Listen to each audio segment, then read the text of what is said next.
our horizon is very broad, no? Wala po kaming pinipili when it comes to fact-finding.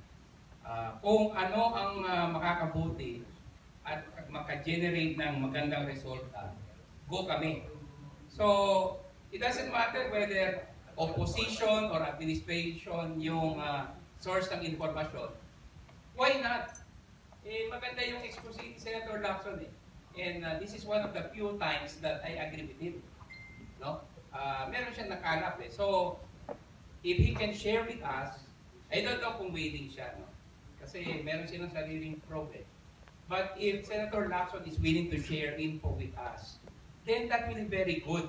We will be very happy kung i-provide kami ng ilang dokumento, if not all, by Senator Lacson. Kaya nga, sabi ko, this is one of the few instances that I agree with Senator Lacson. Kasi ang problema sa PCSO hindi maliit. Massive po ang description ng ating Pangulo. Massive corruption. And it may even rise to the level of plunder. So, kailangan po ng all-of-government approach. Okay. So, pwede kami magtulungan po. And it all depends on Senator Lacson kasi siya po yung yung senador and we have the separation of powers. Pero kung willing po si Senator, then we are making this call. Okay. This is very good.